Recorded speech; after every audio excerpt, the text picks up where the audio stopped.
Hey guys, this is Andy McCann with CrossFit Garage, here to help you lay a firm foundation in fitness, food, and finances. And today we're going to go over two things. One, competitive sports, is it worth it? And then two, credit card fees. Actually, I may make that a separate podcast, so we'll see. But anyway, we're going to talk about competitive sports and how to help your kid out and how to help you out and maybe what you shouldn't be doing or should be doing in this whole environment in competitive sports. So, spoiler, is it worth it? No, but maybe. So it really depends on what you're trying to do. Let me give you a backdrop. So I've got 4 kids. We did gymnastics starting out. So I had kids going to North Metro Gymnastics, which is actually over by the gym. And the lady there, I can't remember her name, Tina. I'm just going to call her Tina. I don't know her name. But my kids are in class. And then I notice some of the kids in their classes move up. So I don't remember the levels. Let's say we're in level 1 and they move up to level 2. They're going to different days. It's a little bit longer, whatever.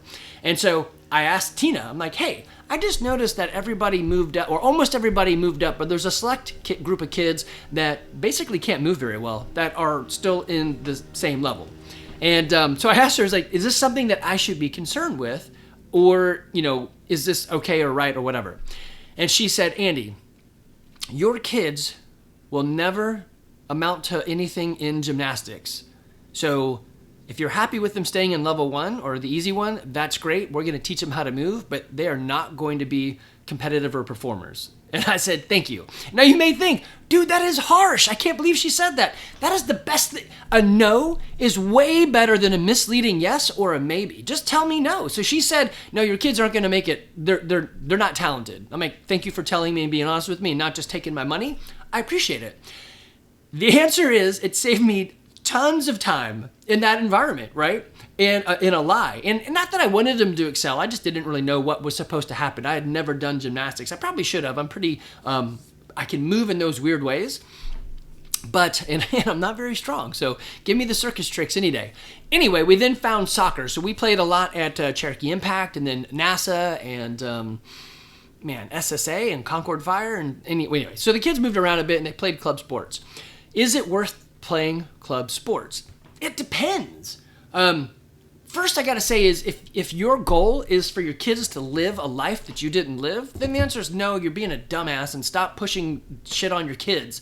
If you don't have kids yet, you don't get it. You'll see. I tried to do a little bit of that. I had my kids, my boys do wrestling, and I should link some of the videos. If you go into, if you're on YouTube, go to my channel and type in Levi Wrestling or Evan Wrestling. You're gonna see like a 4-year-old and a 6-year-old trying to wrestle, and it's adorable and it's funny. If you've wrestled, you're gonna laugh. If you've never wrestled, you're just gonna think, oh, it's adorable, right? So I wrestled through high school. I loved it. I thought I couldn't wait for my kids to get into wrestling. And I know girls can wrestle too, whatever. But I was looking forward to it. I heard the River Ridge Ranger, or River Ridge, whatever, the Junior Knights, that's it. Junior Knights at River Ridge had a program for youth to learn how to wrestle. So I'm like, yeah, I'm in. Let's give it a shot. Took my boys there. They're like, yeah, I don't know. I'm like, well, let's just give it a whirl and see how it goes. Well, I think we did it for 1 year, maybe 2. I think it might have just been 1. Anyway, learned a couple things. One, Levi hates to have people in his face. So if he tied up, he would routinely pull people on top and pin himself. And weirdly, Levi, Olivia, and my wife don't like people in their face. I was like, interesting. I thought it was just a Verity thing, but it turns out it's a genetic thing. There are 3 people in my family that just don't like people in their face. And I get it. There are people out there that don't like that, right? Not me. I love hugs, and so get in my face. On the other side, I learned that Evan, while he was growing fast, he got tall quickly, his muscle development wasn't really keeping up. And so when he got on the down position, people could or kids could just push him down and just hold him down with an arm, and he had a really hard time getting up, so his muscle strength wasn't there. But to his credit, I will tell you, both of them had something kind of funny like that, but this is my, I guess, the joy that I had was in coaching them through some of those struggles. So Levi didn't like to tie up because he would then pin himself. So we did a tournament, and I said, all you're going to do is let them shoot in on you. You're going to sprawl, basically push their face into the mat, spin around, get control. You'll get your 2 points, and then let them go. And as long as you keep circling, they're never going to call a stall on you. And he's like, okay.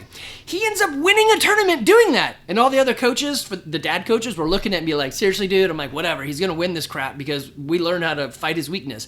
And that's kind of what we do here at CrossFit. We fight the weakness, right? Anyway, CrossFit exposes those weaknesses and we go fix it, whether it's mobility, strength, or dexterity. Anyway, Evan, while he wasn't very strong, he was very capable with his movements. So in this one match, he actually ended up getting a kid and an angel. And I can't really explain it to you, but essentially he had him in like, I don't know, he was like, think of a pro wrestler just slamming a dude, but being on top and tying him up crazy. He had him down and pinned this kid in an angel as a 6-year-old. Who does that? That was incredible. I don't think he won the tournament, but I mean, that was talked about that day at least, all day. Did you see that kid that did the angel? And I'm like, that was my kid.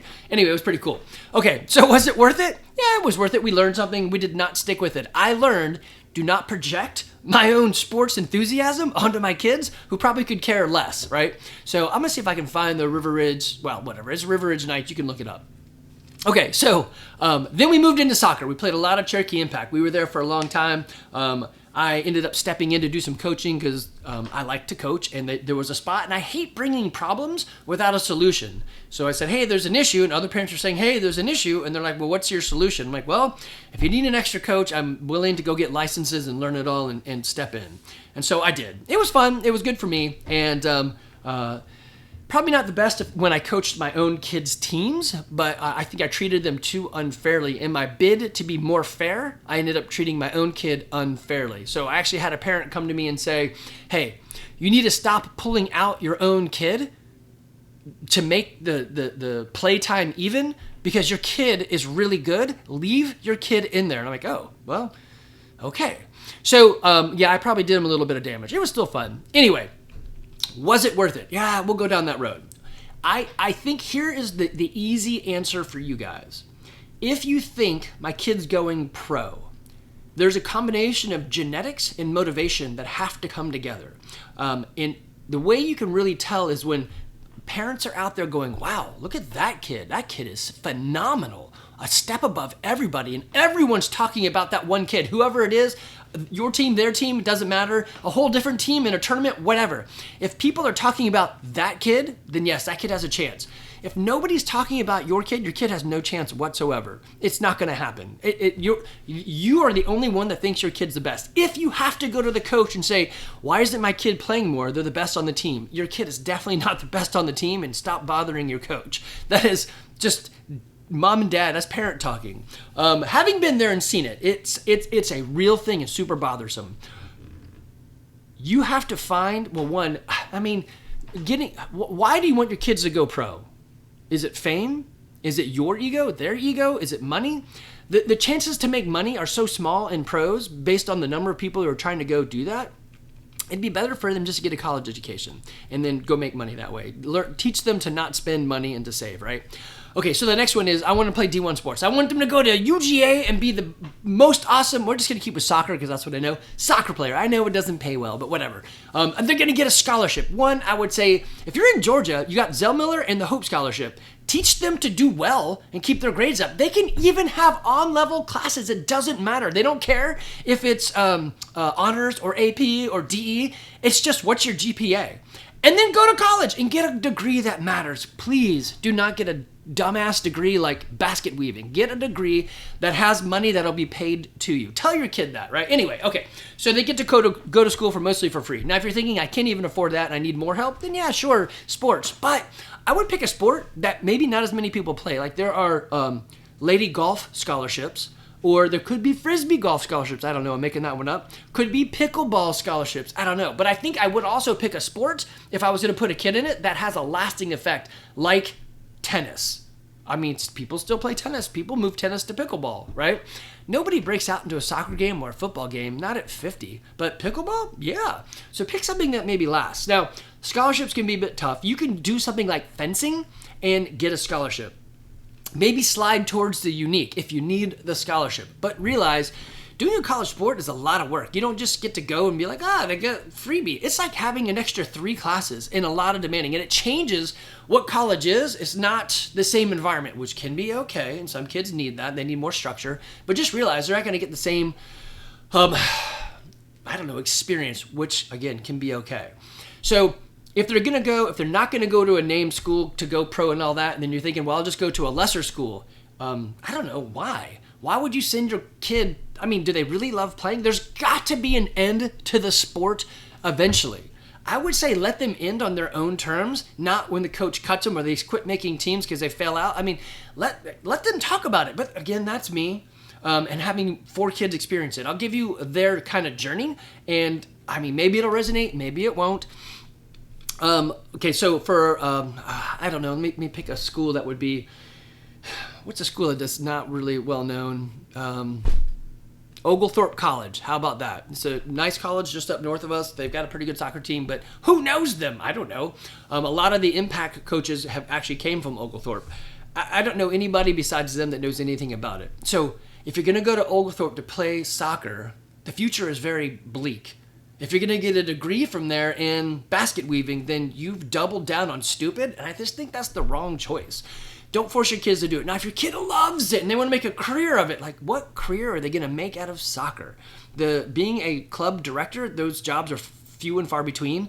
Making money as a coach is really tough. I mean, I did it as a side thing as a dad, and I actually told him, don't pay me because that's ridiculous. The amount of money that I'm making per hour is stupid low, especially because I spent way more time doing things. Don't pay me. Just keep it. It's you do it for passion. There's no money in it. Okay, so what would you do? Like, why even get into it? Now, here's what I would say that does come out of competitive sports. It is a false world that has no real downside, but feels like it does when there's failure. So I love it. It's a false failure.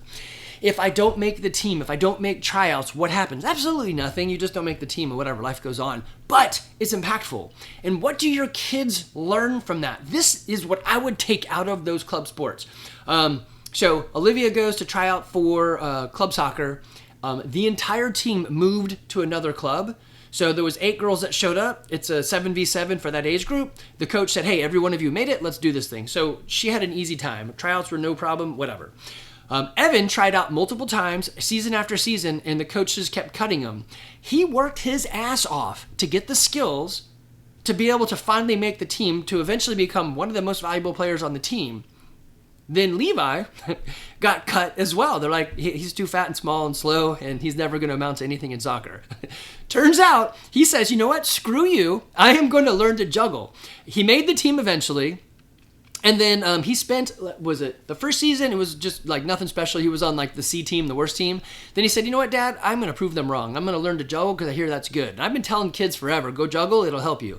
He's like, you know what? I'm going to go juggle. He spent the summer juggling. He could juggle for he probably could juggle and never stop, but he would usually go for 15 minutes nonstop. And it wasn't that small tappity tap like just on your foot. He would knock it up, bounce it off his head, off his shoulder, off his knee and stuff. He would just move it around and chase it down, and he'd always keep it going. So he made it tough on himself. Hit it really high, all that stuff.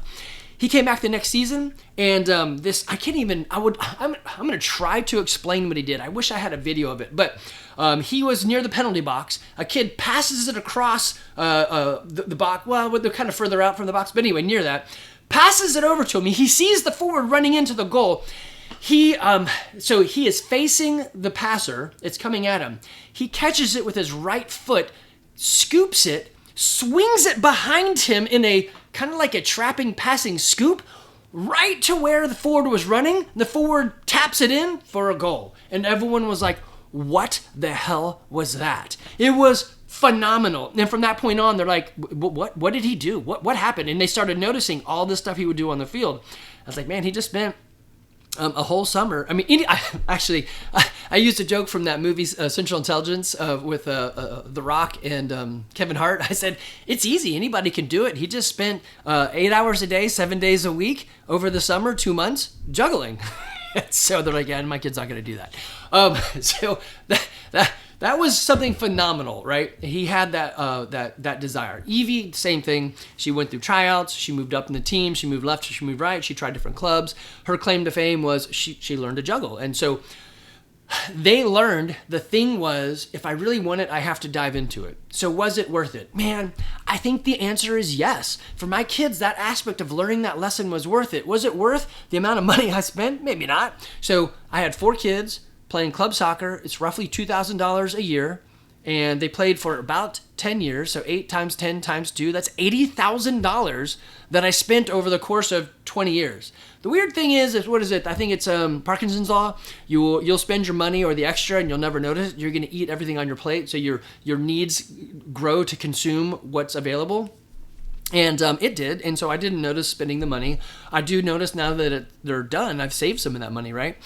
Same thing with like sending them to a private school. As they as they graduate and they get the Hope Scholarship, I'm like, wow, we are saving a ton of money. Anyway, so was it worth it? Yes, in that aspect. Now, here's the thing that you don't know. Parents, you're thinking, well, I really want them to play high school sports, and they're never going to play a high school sport unless they play club or travel or whatever. And that's actually probably true. But here's the thing you don't know. You don't know what the coach is like. You don't know what the coach is looking for. You don't know who else is coming to the team. You could, let's say Cherokee Impact is right over by Sequoia High School. So Sequoia High School is going to have an abnormal number of kids that play club sports, right? Well, club soccer. So when your kid gets there and they're like, hey, I play pretty good soccer. Well, so does everyone else on the team. Even all the JV players are really damn awesome.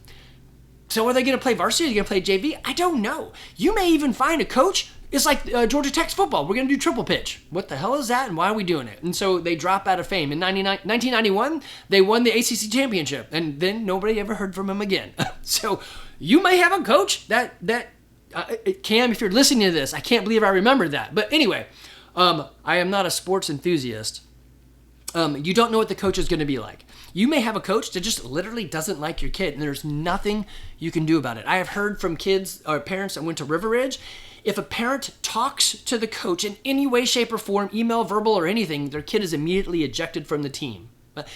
There's probably a reason for that, because parents got crazy. And as a coach, man, parents get crazy. The worst thing is when a parent comes up and says, my kid is the best kid on the team, why isn't she playing? Well, if she was the best kid on the team, she'd be playing. So there should be an easy answer there. But parents don't see it. They just see their love, and they're like, I love my kid. Oh, great. I'm glad you love your kid. Thing here is you don't know what the high school sport is going to be like. The high school sport, the coach could be one way, the team could be another way. You just don't know. So I forced Olivia to play, and I said, hey, you got to do something. She's like, fine, I'll play soccer. They were in the state championship, and they're playing a team that was also in the state championship. So what do you get when you have two teams in the state championship? Pretty damn good teams. Olivia was not the fastest, but she had pretty good foot control. She was playing defense. She was, left defense, or what is that, number 2? Whatever, she was back there, right? They found that, hey, if I put this one fast girl right here, they could get around Olivia as long as she kicked the ball hard and then ran. Olivia could probably check her stopper, but if she missed, the girl could get around and it could be open. Her 3 and 4, the other 2 back girls, or maybe it's 5 and 6, whatever, the 2 middle defenders weren't covering, so there wasn't great communication. So they found a breakdown. Olivia's not that fast. There wasn't great communication. They could put a fast girl right there and kind of cherry pick it. The last game of the last season, we are losing something like 6-0. Not because of Olivia, but they did find that out, and so they scored twice. Coach pulls Olivia, puts in some girl that's never played just because she's fast. Nothing changes, but Olivia hears the lesson. You're not good enough. I can't coach you to fix it. It's the last game. They're beating us, and you suck. Get out of there. I think the coach even said something derogatory to her, right? So she ends up finishing. I mean, it was actually pretty good. They made it through the state season, but she remembers that out of everything. Yeah, not a great life lesson. Next one, Evan. He's playing for the same high school team, same coach. And they go down to, I don't know if it was in the state tournament, but it was another game. They went down to penalty kicks. Evan's a defender. He doesn't do penalty kicks. He never practices them. He never does them, whatever. The first 5 guys kick, it's tied. They bring up the next 5 guys. Evan is man 10 before the goalie's going to get to do it, right? And it comes down to him because everyone else has missed. He shoots, the goalie stops it, and they lose.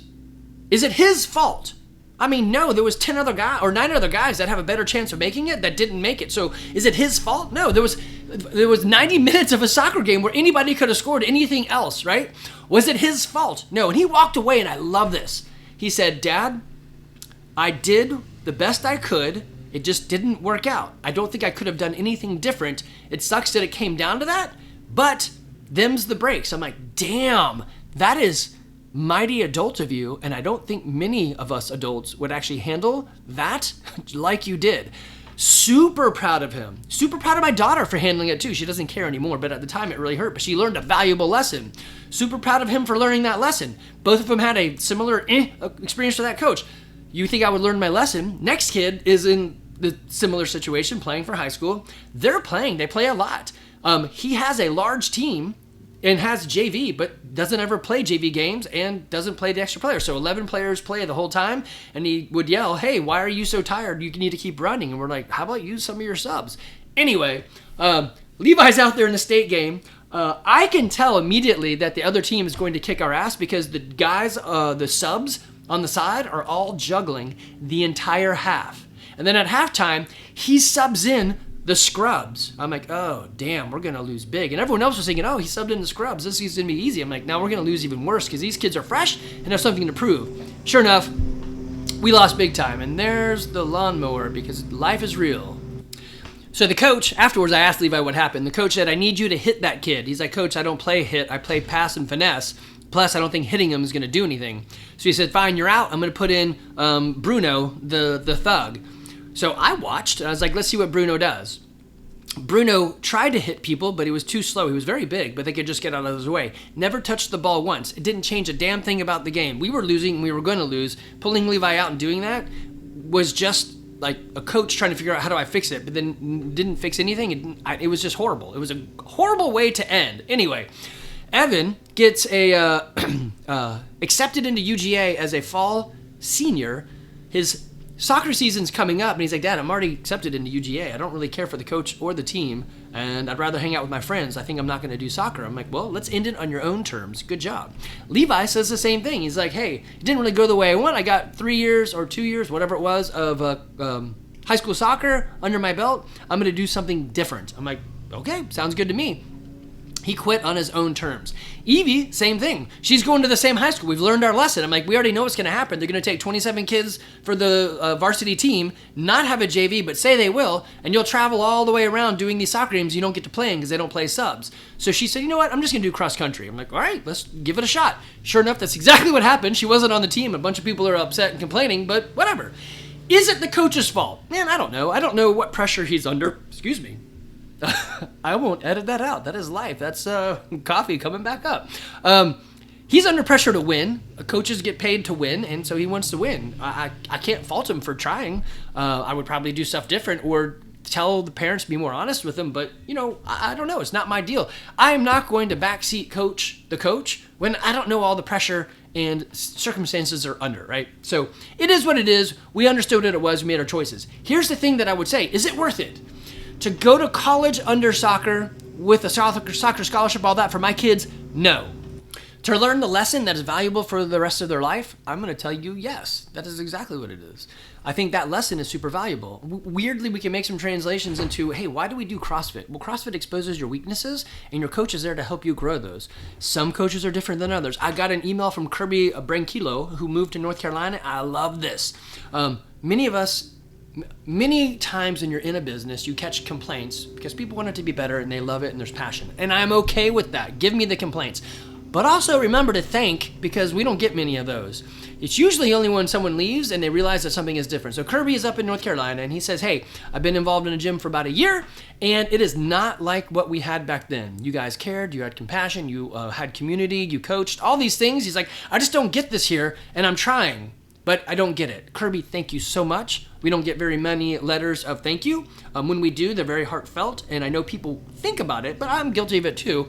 I don't always say thank you. Actually, I made a point whenever my kids were on teams after being a coach to tell the coach thank you, and I'd always give them a birthday card or a Christmas card or whatever, or end of season card, and I'd put extra money in it because I know the pay is light, right?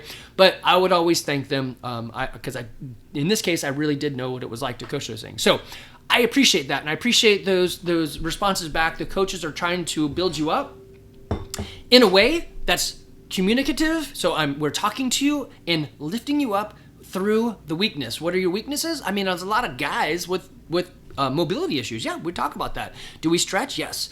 Do we activate? Do we mobilize? Yes. After the workout, do we ask you to do stuff? Yes. Why? Because you're loose, right? Are you missing some strength? Great. Come to those workouts. We're going to make sure you have some strength. We're going to lift stuff. Are you missing cardio? Great. We're going to do some of the cardio things. This is what CrossFit is. It's a fitness across a broad time and modal domain. So the time domains are usually 8 to 12 minutes. Could be shorter, could be longer. And the movements are basically anything that's kind of common, right? There's some weird ones we'll do, like a handstand push-up. You're probably not going to do that very often. I shy away from that. Anyway, going back to competitive sports, is it worth it? It depends what you're trying to get out of it. I would definitely not push your kid into doing something. Now, I know that because we did these things, we chose soccer. We sacrificed skill. They say, oh, you throw like a girl. Just because dads, you're dumbasses, you don't go out and throw ball with your daughter. Go throw ball with her. She won't throw like that. It's just reps and practice. If you take any European and you say, here's a baseball, throw it to me, they throw weird too because they don't throw the ball. It's not you throw like a girl. You throw like someone who doesn't have reps. Just go get the reps. You can do it. So Evie was tossing the ball back to me, and it looked kind of weird because she doesn't do that. Now, if I said, hey, pass that ball to me with your feet, she would have done it. Her on a scale of 1 to 10, her foot skills are like a 10 for an American. Now, for like a European, she'd be a 5.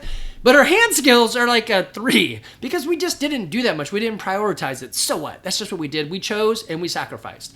That will happen. I wish we could go back to the days where you played a bunch of sports, and then when you got to high school or competitive or whatever, the best was chosen, but you could narrow down, and the okay can become way better just by narrowing down. And so it skews things. Now, I'm going to say that because of this. Rich Froning won the CrossFit Games multiple times. He's a total badass in the world of CrossFit. If you don't know him, then, well, go look him up. He's awesome. He's humble. I mean, this guy, he is the package. He's awesome. He won the CrossFit Games multiple times. He won the teams multiple times. And so he was on a podcast and they were talking. The guy said, hey, how much of this do you think is genetics? He said, hey, I have 16 cousins. They're all just like me. And one of them, Daryl, is even more ripped. And all he does is farm work, something like that. Basically saying genetics is a huge part of it. Don't harsh on your kid if they can't get there. You gave them those genes. Now, they said, well, why didn't Daryl go to do CrossFit? Because he wasn't motivated. He didn't care. There's the other part. They need genetics. They need the motivation. Does it mean your kid can't be good if they don't have the genetics? No. But if you listen to the other podcast with Josh Stidham, he's like 7 feet tall. And guess what sport he chose? No, not basketball. He chose baseball. Because of his angular acceleration, the ball came out of his hand on a fastball super damn fast. And his baseball coach was happy. But who was pissed? His basketball coach. The basketball coach was like, dude, come play for me. You're 7 feet tall. Actually, he's like 6'7", but he's tall. You should be playing basketball. And he's like, nah, I like baseball. Where is your passion at? Yeah, I mean, that's going to matter, right? Hey, way to go, too, also, Josh. Hitting a sub 7 minute on an 800-meter row. What? That was incredible. And Meredith, I think she did like 801 on the 800-meter row. That's stellar. Anyway, okay. So, what would I pick if I had to go back? I might put my kids more into tennis so they can play pickleball, or I'd push them into Rocket League, which is a video game where cars play soccer because it's transferable. My brother still plays that. My boys still play. So, I don't know. I'm kind of joking there, but I think I would aim towards that. We had a choice a long time ago. It was going to be either they do Boy Scouts or they do sports. And I'm like, you know what? Because I've got boys and girls, I can't do scouts the whole time. It's just too hard to make Girl Scouts, Boy Scouts work. So let's just pick soccer. I made that choice. Why? It was just convenience. Is it worth getting an Eagle Scout or the equivalent in the Girl Scout? Man, I don't know. I didn't do that. But what lessons are they learning? I would probably say yes, because I'm watching Justin's son Aiden do this. And if I break my arm out in the wilderness, he could set me up in a splint and like make sure I don't die. So I don't know. Is that valuable? It's probably not going to happen that often, although we are in the woods a lot. But it's a better skill than I can juggle for 15 minutes. He can pitch a tent. He can make a fire. He can cook raw meat over a campfire. I don't know. I think that's kind of cool. Is it useful? Man, I don't know. I enjoyed camping with my kids when they were young. I'd like to bring it back, but the timing is weird. So who knows, right? I think what you really need to do in all this is determine, or sit down with someone that's gone before with you and determine, why do you give a shit about this stuff? Why does it matter? I want my kid to be really good in soccer. Why? because my ego says so. I mean, that happens in the gym a lot. I've had several guys say, hey, I love that you're putting this intended stimulus or coach's notes up there because it helps me understand. I'm not supposed to do 185-pound overhead. It's the stimulus to aim for, but I really, really, really want to click RX. But RX doesn't mean anything. Why are you here? You're not here to click RX. You're not here to bro out. You're here to be harder to kill. Listen to that other episode. Become harder to kill. Make your numbers, your heartbeat, your cholesterol, all that stuff go down by exercising and eating right and showing up. Rule number 1, show up. Rule number 2, don't do anything stupid to prevent yourself from showing up. Rule number 3, I don't know, there's like 10 things that are vying for rule number 3. I don't have a rule number 3 yet. So do the thing, sit down, talk to your kid, talk to your spouse, talk to someone that's gone before. Could be your parent. It could be me. I've spent the time in these sports. Of course, you know my answer is probably from listening to this podcast right here or the YouTube cast or whatever. But figure out why you're doing it, and then understand those milestones. For me, it was I had heard that. I don't remember exactly the storyline, but just bear with me. I'm going to butcher it, but. The guys that were like the oil tycoons and the steel tycoons, Rockefeller and all those guys, their backstory is I was abandoned as a child and grew up in an orphanage, and then I created Carnegie Steel or whatever, right? And so their backdrop story is rough and tumbled, and it grew them. I would like my kid to have a backstory that's tough, but doesn't really have like, well, my parents were dead because I'm the parent and I'd like to stay alive. And I don't really want them to be like, and I lived in a cardboard box, but I want to give them the feeling of, hey, there's some roughness to your life and I want you to grow through that. How do I do that? That was sports. Because we live a pretty good life, we have a membership to, I own the CrossFit Garage, but we have a membership to a gym, right? So we have a pretty good life. We can afford that. Do you need to be at a gym? No, you can go outside and just do stuff, right?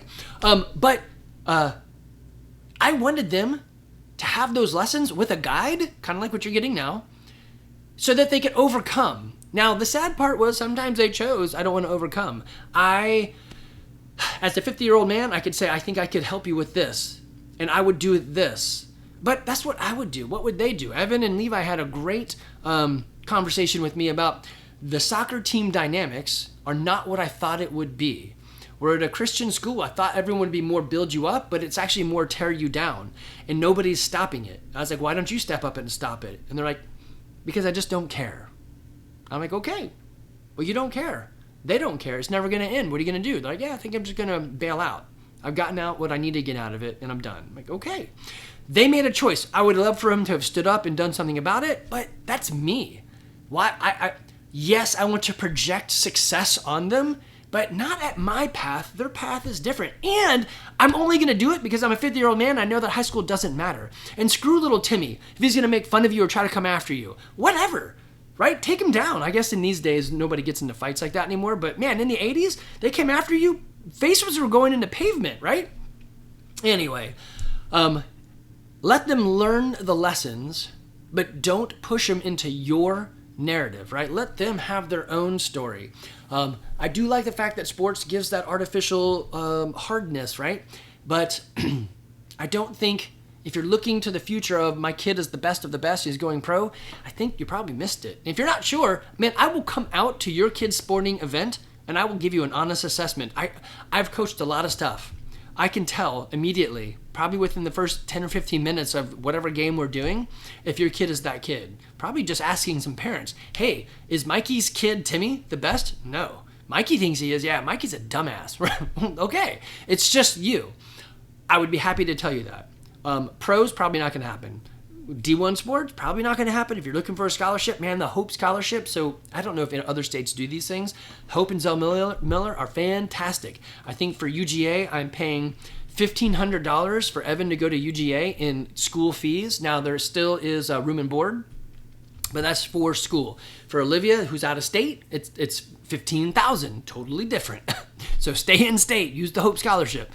All right, guys, hopefully that gave you some idea on what you're going to do. I know I mentioned credit card fees. I'm going to do that in a different podcast. So this one's already 33 minutes long, so there'll be maybe 2 back-to-back. All right, guys, hey, this is Andy McCann here at CrossFit Garage. I'm going to change the name of the podcast soon. I don't know what I'm going to pick. I've got like 10 names, and none of them really ring out to me, but it probably shouldn't be called the name of the gym. It should be Andy McCann from CrossFit Garage here with Foundry, where we lay a firm foundation in fitness, food, and finances or something. I don't know yet. All right, guys, take care. If you need me, you can find me, Andy at CrossFitGarage.com.